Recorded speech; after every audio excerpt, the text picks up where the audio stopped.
السلام علیکم اسٹوڈنٹس، کیسے ہیں آپ؟ امید ہے آپ سب خیریت سے ہوں گے۔ آج ہم شروع کریں گے میری آسان اسلامیات برائے جماعت چہارم۔ تو اسٹوڈنٹس، آج ہم پڑھیں گے باب دوم ایمانیات و عبادات۔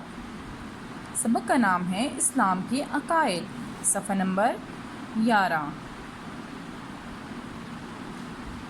عقائد کا لفظ عقد سے نکلا ہے، جس کے معنی گرہ لگانا کے ہیں،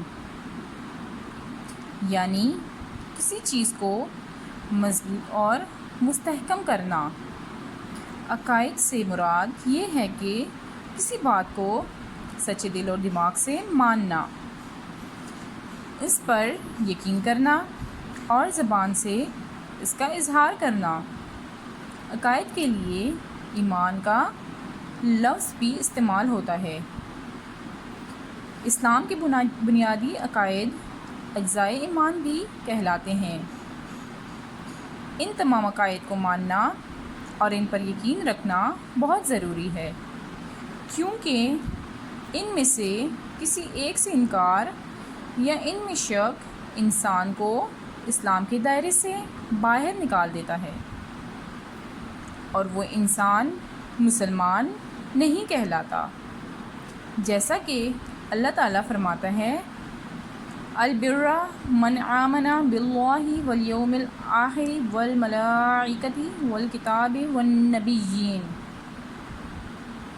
ترجمہ: اور نیکی یہ ہے کہ آدمی اللہ تعالیٰ پر، قیامت کے دن پر، فرشتوں پر، کتابوں پر اور نبیوں پر ایمان لائے۔ عقائد کا لفظ عقد سے نکلا ہے، جس کے معنی گرہ لگانا، مضبوط کرنا یا مستحکم کرنا ہے۔ عقائد کے لیے ہم ایمان کا لفظ بھی استعمال کرتے ہیں۔ کسی چیز کو سچے دل و دماغ سے ماننا اور زبان سے اس کا اظہار کرنا ایمان کہلاتا ہے۔ اسلام کے بنیادی عقائد کو اجزائے ایمان بھی کہتے ہیں۔ ان کو ماننا اور ان پر یقین رکھنا ضروری ہے۔ اگر کوئی ان عقائد میں سے کسی ایک کو بھی نہیں مانتا یا شک کرتا ہے تو اسلام کے دائرے سے خارج ہو جاتا ہے اور مسلمان نہیں رہتا۔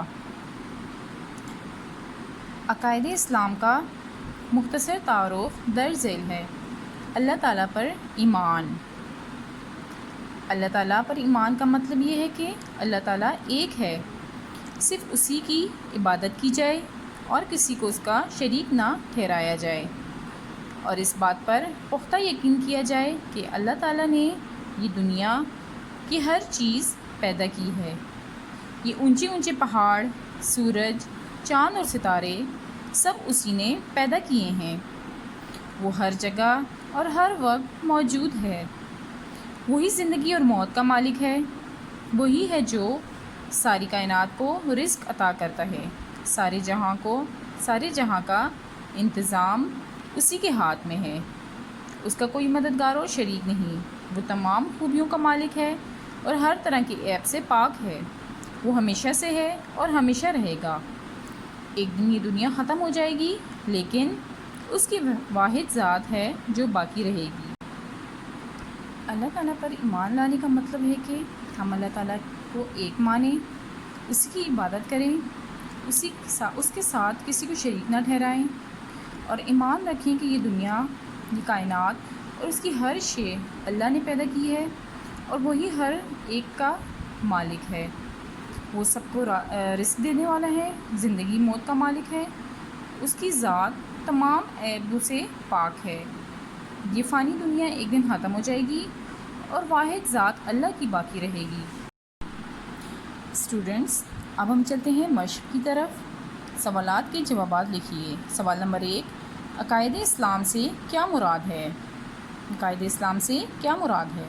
عقائد اسلام سے مراد ہے اللہ تعالیٰ پر یقین رکھنا، فرشتوں پہ یقین رکھنا، رسولوں پر یقین رکھنا، اللہ کی نازل کی ہوئی آسمانی کتابوں پر یقین رکھنا اور آخرت کے دن پر یقین رکھنا۔ اس کا آنسر یہ ہے اور آپ نے اپنی کاپی میں لکھنا ہے۔ سوال نمبر 2 ہے، اللہ تعالیٰ پر ایمان لانے کا کیا مطلب ہے؟ تو چلتے ہیں صفحہ نمبر 11 پر۔ بچوں، سوال نمبر 2 کا جواب ہے اللہ تعالیٰ پر ایمان لانے کا مطلب یہ ہے کہ اللہ تعالیٰ ایک ہے، صرف اسی کی عبادت کی جائے اور کسی کو اس کا شریک نہ ٹھہرایا جائے، اور اس بات پر پختہ یقین کیا جائے کہ اللہ تعالیٰ نے ہی دنیا کی ہر چیز پیدا کی ہے، وہی زندگی اور موت کا مالک ہے، وہ ہمیشہ سے ہے اور ہمیشہ رہے گا۔ ایک دن یہ دنیا ختم ہو جائے گی، لیکن اس کی واحد ذات ہے جو باقی رہے گی۔ آپ نے ان دونوں سوالات کے جوابات اپنی کاپی میں لکھنے ہیں۔ امید ہے آپ کو آج کی ویڈیو سمجھ آ گئی ہوگی۔ ملتے ہیں اپنی اگلی ویڈیو میں، اپنا خیال رکھیے گا۔